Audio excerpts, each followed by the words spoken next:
que de la conferencia, pero Mira, esto es este puto teléfono. Vamos a dejarlo ahí, porque es que aquí nunca llama nadie y los que llaman siempre son para dar por culo. Entonces, ¿te parece que hacemos como una pausa o cómo quieres que...? Bueno, en primer lugar, tu madre es profesora de filosofía, ¿no?, en un instituto. Y tu padre es profesor de estética, ¿no?, en la UAM. ¿Qué crees que has sacado de cada uno? Buena pregunta. De mi madre, la desmemoria nominal, en el sentido de que a mí se me van muchísimo los nombres, aunque no lo parezca, en realidad, si aparento que tengo una cierta erudición es porque lo llevo apuntado, no hay secreto ahí. Y yo tengo muy mala memoria, pero también la tenacidad y el esfuerzo, yo creo. Sin el apoyo de mi madre y el esfuerzo y que ella ha puesto en enmendar mis tendencias un poco autodestructivas, yo creo que no hubiera pasado de la primaria. Y de mi padre, pues la curiosidad, supongo. Y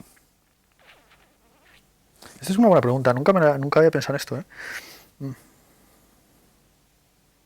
el interés por el arte, por supuesto, que no es algo que sea muy habitual dentro de la filosofía. Los filósofos están muy interesados por la música, eso es cierto, pero por las artes plásticas un poco, y por la literatura en un cierto sentido, pero las artes plásticas siempre la han considerado un poco más, como algo más vulgar, y mucho más a día de hoy con la distinción que hay entre el arte clásico, el arte moderno, el arte contemporáneo. Entonces los filósofos que siempre han sido muy melómanos, muy de música romántica, por la vinculación entre Beethoven y Hegel, o entre Wagner y Nietzsche, pues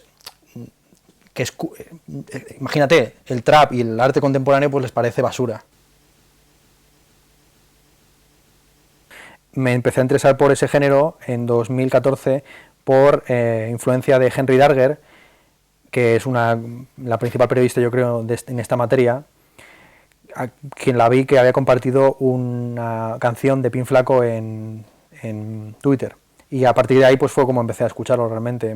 Hubo un verano, el verano 2014 y también el verano 2015, que me quedé aquí en Madrid a solas, intentando escribir un libro de los múltiples que he intentado y he fracasado, y el vecino de enfrente no paraba de poner cosas de trap, yo también ponía cosas de trap un poco para picarle. Surgió apenas a unas cuadras de aquí el famoso Burlaos, que se grabó literalmente cruzando 2 calles más para allá, de tal forma que, bueno, hubo como una especie de verano del trap, corto verano del trap de 2015.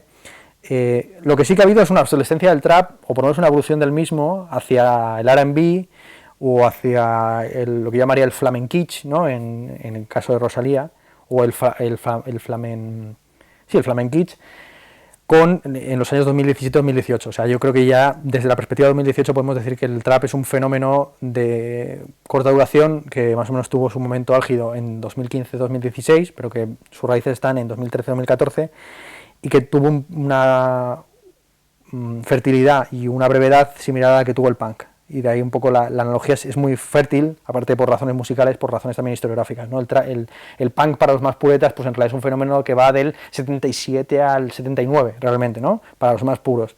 Y con el trap sucede un poco así. Realmente el trap puro en España existe en los años más jodidos de la crisis, 2014, 2015, y ya a partir de 2016 como que la cosa se degenera de alguna forma.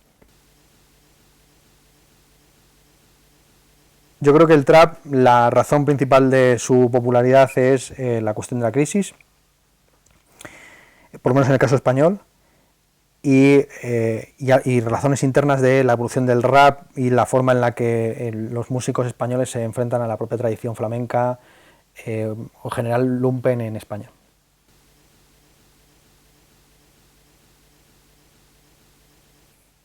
No, realmente no. Simplemente ha sido pues una síntesis necesaria de las estéticas chonis y hipsters que habían sido planteadas como antagónicas e irreconciliables por parte de ciertos periodistas musicales, como el caso de Víctor Lenore y compañía, que no han sabido, yo creo, asimilar lo que supone el trap, en tanto que, insisto, síntesis de esos dos formatos, ¿no? O revisión de los propios prejuicios hipsters. Ahora mismo ser hipster es querer estar a favor de los flamencos, en contra de Robert Bodegas por sus chistes obscenos frente a esa... O sea, el nuevo hipsterismo es lo políticamente correcto, si queremos utilizar esa terminología, ¿no? Y dentro de lo políticamente correcto también está esa fascinación por el lumpen, lo que los franceses llaman la nostalgie de la boue, la nostalgia del barro, y con la figura seguramente más simbólica al respecto, que es June Beef, quien es capaz al mismo tiempo de lanzarse por peteneas hablando de cosas de arte contemporáneo o ir a lo más básico de pasar cocaína, follar con chavalas, etcétera.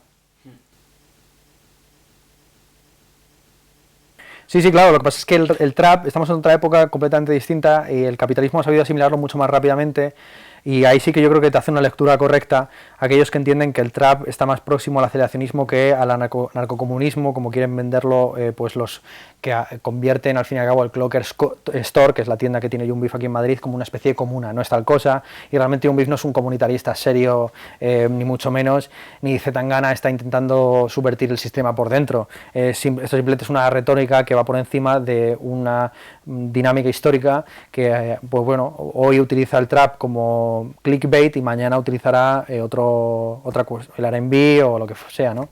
El flamenco, como ha sucedido también con Rosalía, ahora el flamenco también se ha puesto de moda de nuevo.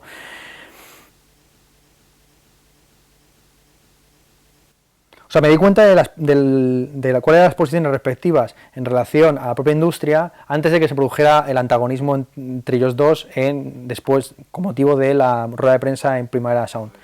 Entonces, ese antagonismo yo ya lo vi implícito al entrevistarle a ellos dos, y de hecho les pregunté respectivamente por a Zetangana qué opinaba de La Bendición y a June Beef qué opinaba de Sony, y me ofrecieron dos visiones distintas de la industria que luego se volvieron mucho más patentes a partir de ese debate. Lo que me parece como, bueno, si firmo con RPM o no sé cómo se llama, cualquiera de estos, o con Tunecore, si firmo con Tunecore ya no estoy firmando con Universal, y Universal ha comprado o va a comprar Tunecore, y el otro va a comprar el otro, y al final está... Pero hay distintas posiciones. Yo lo sé. La posición es ganar el máximo dinero que puedas. Hay distintos tipos de deal. Para mí no es eso. Para mí no es ganar el máximo dinero que Pero pueda. vamos a ver, para si mí es al final algo lógico sin prostituir nada de mi carrera. Perfecto, pero y firmar con RPM o firmar con Universal... Solo firmo acuerdos de distribución con un sello y ya está. Un sello que distribuye la música, un sello 100% libre, que no hay ningún tipo de interés detrás, ningún tipo de otras empresas detrás, ni tanto dinero. Claro que sí. Que hay el problema, que haya tanto dinero. Donde hay dinero hay interés. Eso es una cosa muy, muy curiosa, cómo realmente se ha convertido casi en mainstream hablar sobre la industria musical. O sea, imagínate que el gran debate entre los literatos fuera publicar o no con Random House Mondadori. Pues esto es inviable. Pero realmente es un debate que hay que plantearse. O sea, ese mismo debate que se ha planteado en la música se tendría que plantear en el mundo de la literatura. El hecho de que no se plantee indica hasta qué punto la literatura desempeña un papel secundario o marginal dentro de las artes a día de hoy. A un escritor, si a un escritor le ofrecen una posibilidad de publicar con una editorial que tiene mayor distribución y contactos internacionales, lo va a hacer sin pensárselo dos veces, porque no existe esa conciencia profesional o gremial que sí que yo creo que existe en la música, donde como hay dinero, pues es también importante organizarse para repartírselo bien. A mí me toca muy de cerca lo de David Foster Wallace, porque también estoy escribiendo un libro sobre el asunto, y la posición que tenía David Foster Wallace de prácticamente no haber ido nunca a ningún concierto y analizar siempre el rap desde un punto de vista de clase media es una posición que yo también asumo a conciencia. Es decir, yo no hablo del trap pretendiendo ser alguien que ha estado traficando con droga en la calle, sino como alguien que lo mira desde un punto de vista filosófico. Esto es una cosa que para mí es muy importante, ¿no? Superar ese metadiscurso ingenuo y estúpido, según el cual tan solo se puede hablar del trap en términos traperos, ¿no? Que sería como tan solo poder hablar de las drogas drogado. Sí. A mí eso me parece ridículo, y yo siempre he intentado un poco ver cómo esa dinámica de disolución de la alta y baja cultura también se puede aplicar al trap. Sí, esto es una buena pregunta. Yo empecé utilizando las redes sociales cuando entré en contacto, sobre todo con el grupo literario de Luna Miguel, lo que en época se conoció como la Puerta de Toledo Crew, que era en una época en la que todos vivíamos cerca de la Puerta de Toledo, aquí en Madrid, Luna Miguel, Julio Fuertes, Antonio J. Rodríguez, y ha sido también recientemente que he empezado a pillar un poco más de gusto a Twitter. O sea, es que es un poco ridículo, ¿no? Pero vamos, para mí tradicionalmente siempre ha sido Facebook un poco la red social por excelencia, por la jerarquía que establecía, que para mí es crucial, entre post y comentario, pero me he dado cuenta de las ventajas que tiene Twitter y sobre todo por el formato hilo, que parece ser que tiene muy buena acogida, y que es un formato que yo he utilizado bastante recientemente. De hecho, se puede decir que mi obra pública son vídeos y hilos de tweets, porque yo realmente no escribo artículos de ocasión, ni columnas, ni ensayos de análisis, sino que mi obra escrita está casi toda ella inédita. No, sí, precisamente yo creo que la revolución de Instagram, cuando Instagram alcanza su ser en sí, es cuando aparecen los stories. Ahí es cuando Instagram realmente, apropiándose de algo que no es suyo, como que era los stories, que era un formato propio de Snapchat, alcanza un nivel un poco más serio, en el que todavía puede ser posible el uso de esa red social como forma de interrelación personal, pero también de construcción de una imagen pública por parte de un intelectual o de una modelo o de lo que uno quiera. Y realmente ese es yo creo que la story y el formato que tiene Instagram de que tú, si has aceptado un mensaje privado, te tengas que comer de manera necesaria todo lo que te mande ese tío, es lo que hace que Instagram sea una red social la más importante y la más creciente entre la juventud a día de hoy. O sea, Instagram, todas las redes sociales mueren en el momento en que se burocratizan hasta tal punto que uno ya tan solo se lee a sí mismo. O sea, en Facebook se han empezado a respetar un poco los límites, la idea de que esta es tu casa, este es tu muro, yo no vengo aquí a molestarte. Entonces, como se ha generalizado la política del bloqueo y del amiguismo, además los algoritmos de Facebook son mucho más endogámicos que los de cualquier otra red social, Facebook se ha convertido al fin y al cabo en una red social para señores mayores por ese motivo. Porque es una red social en la que es mucho más difícil enfrentarse a lo inesperado. Frente a Twitter, que sigue siendo una trinchera de batalla, y Instagram, que es una red social mucho más calmada, pero es simplemente por cómo está estructurada, ¿eh? O sea, hay expertos que analizan muy bien esto. O sea, el tema de que en Twitter tú puedas responder a otro retuiteándolo y poniéndote literalmente encima de él con un tipo de letra más grande. O sea, hay una política ahí como de autoafirmación por encima de los demás muy fuerte en Twitter, que la convierte en la red social del antagonismo por excelencia frente a Instagram, que es el buen rollo por excelencia. Y yo creo que a través de los stories se llega a mucha más gente y la gente empatiza mucho más contigo y con el mensaje que quieres transmitir que a través quizás de Twitter.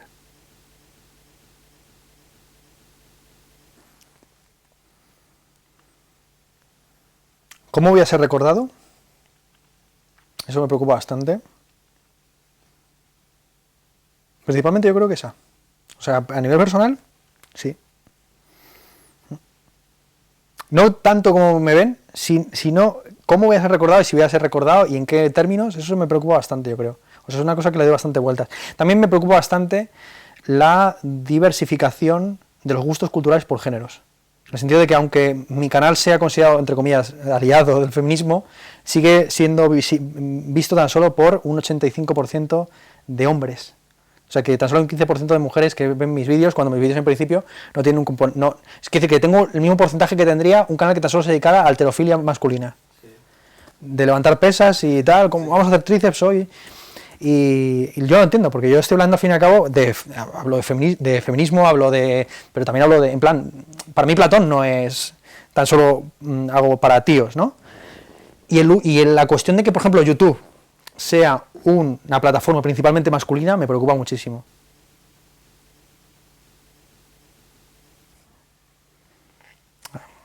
A ver. Tengo un diario en el que escribo perversidades y que espero que se publique de manera póstuma, porque si se publica de manera vitalicia va a suponerme un gran problema en términos profesionales y personales, en el que respondo a esta pregunta. Pero ahora mismo como se demuestra mi falta de memoria y no recuerdo exactamente qué era lo que quería que me preguntaran. Sería una pregunta demasiado personal, o sea, en el sentido de que ya te digo, yo sigo teniendo una relación con la filosofía y con el pensamiento en general muy visceral y muy intuitiva y muy David Foster Wallaceana, y mi inconsciente es un inconsciente un poco al mismo tiempo a lo David Foster Wallace y también a lo Houellebecq, o sea, un inconsciente de derechas en última instancia.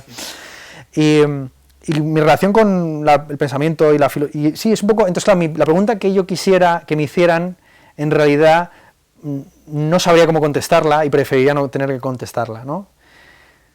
Sí, sería alguna pregunta sobre algo que está ya explicitado ahí en ese diario, pero que prefiero mantener para la publicación póstuma. Esperemos mucho, ¿no? Esperemos.